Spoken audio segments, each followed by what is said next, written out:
Hi everyone, thank you so much for joining me. It's Georgia here, and this is one of the projects for our April 2021 virtual faith art retreat, Refuge in the Lord. And I thought I would do a pretty simple project for this, which I think a lot of you will appreciate me going simple. Those of you who know me probably know that I do have a lot of candles burning around me all the time. And currently I have quite a few little tea light candles. These ones here on my desk at the moment are still burning with the light of our Easter candle, which has been transferred from one candle to another as they get down to almost burning away.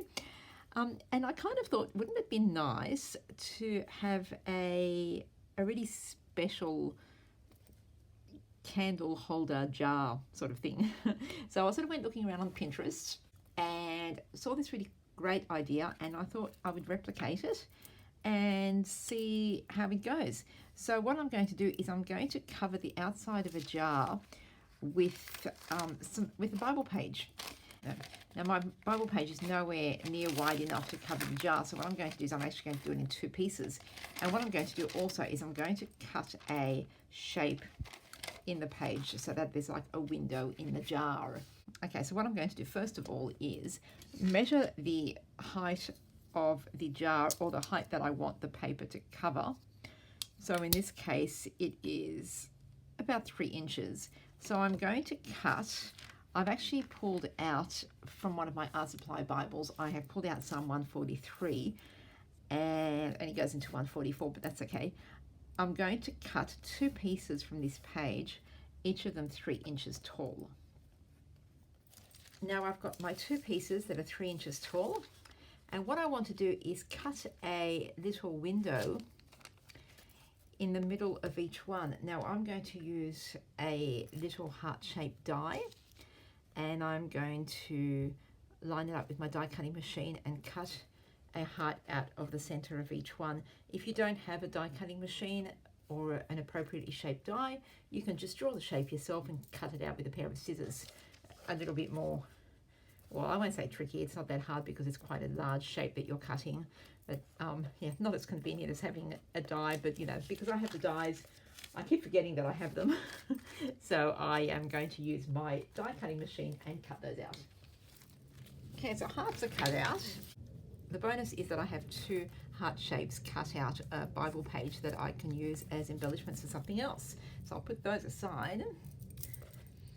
Right, and the next thing to do is to stick these to my jar. I haven't actually thought this through as usual. Okay, and what I want to do is have the front and the back hearts lined up so that you can see all the way through. So I think what I'll do is I will just use a little bit of glue just on the edges,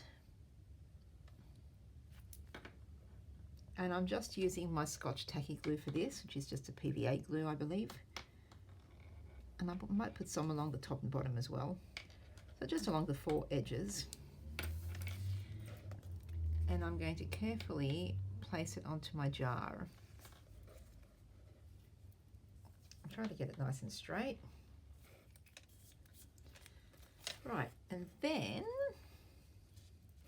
now this is not the perfect jar because it's got a dent here at the top. If you had a jar that was perfectly straight, that would work so much better for this.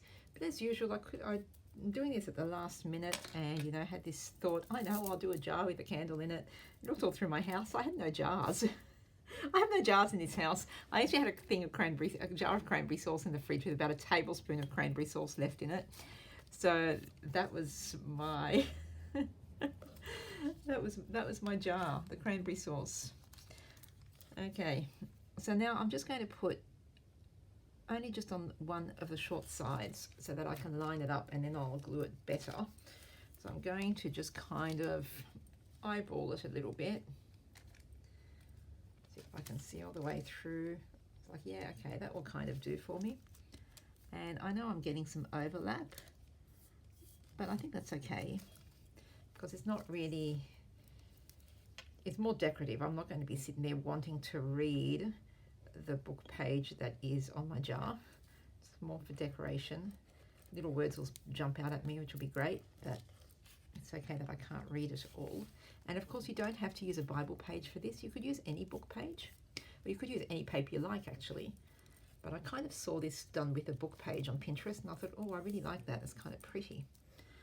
Okay, now I'm sort of thinking that I would have been better to put a bit of glue underneath the outline of the heart as well, so it doesn't flap around so much, but that's okay.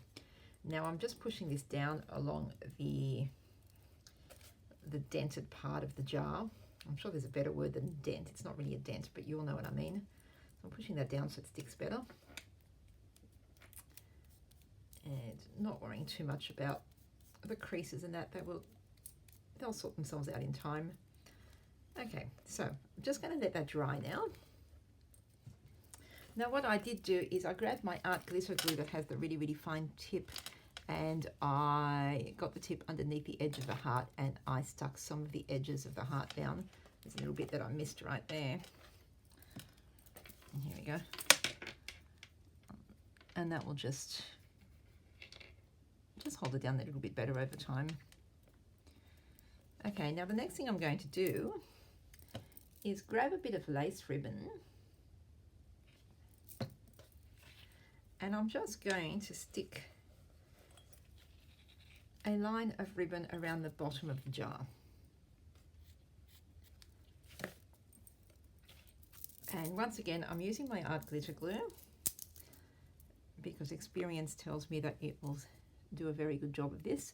Now I've decided which side will be the front and which will be the back, so that yeah, because I've got a bit of an ugly seam going on there, and you could actually cover those seams if you wanted to with some ribbon or washi tape or whatever. I'm going to leave them as it is and just say, well, this is the front and that's the back. So deciding where the back is, that is where I will have the seam of my ribbon.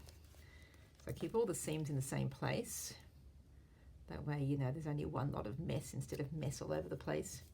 And I'm just going to work my way around the edge of the bottom of the jar.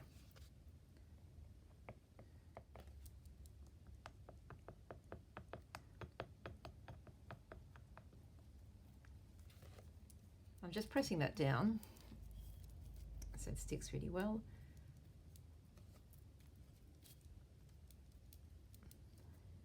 And whether you want to stick that down to the very bottom of the jar or just leave it loose, it's completely up to you.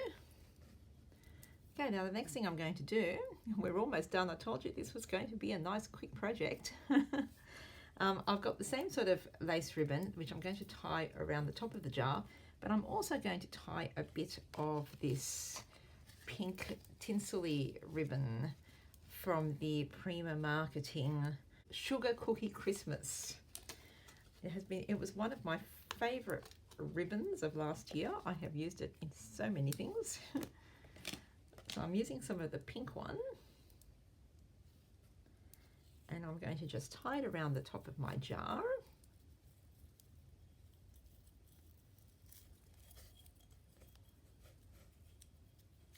A nice strong double knot so it doesn't come undone.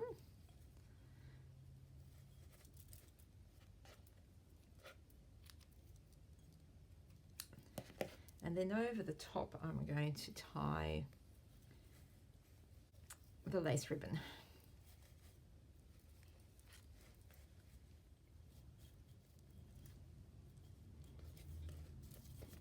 There we are, just cut that down to size a little bit. Now, what did I say? Super duper easy, quick project. Like I've done this in the space of, I don't know, about 10-15 minutes, haven't I? So there's been none of that usual going away, coming back the next day that you get from me. It has all been done in the one quick session. So you could actually have a few of these going on at once and then make a few as gifts, as we have all been doing with some of our projects. Getting ready for Christmas 2021. Okay, so I don't know if I'm quite happy with the way this the knot is sitting, but that's okay. It will flop down in time. But there you go. So there's my little jar with the window. There's a little bit of scripture on the side, On the inside I can see a little bit of the pink tinsel-y ribbon. And now all I need to do is put the candle inside and light it. Now please be extremely careful. If you are using a real candle in this, be very aware that you've probably got highly flammable ribbon around the top of it. I would suggest using a long candle to light your tea light. Put your tea light in the bottom of it, then use a long candle to sort of aim the wick to wick transfer of the fire, rather than playing with matches down into your jar, because that could be quite disastrous. Or you could just use one of these little battery operated tea lights, which I happen to have a few of, so I'm going to pop that in here right now. I am going to put my real candle eventually, but just to show you, here is my little tea light. And I really need to move the camera, but oh, there you can go, you see. So you can have a little tea light like this. Or I am now going to put a real candle in here and light that, and then I will move the iPad so that you can have a better view of the lit candle inside the jar.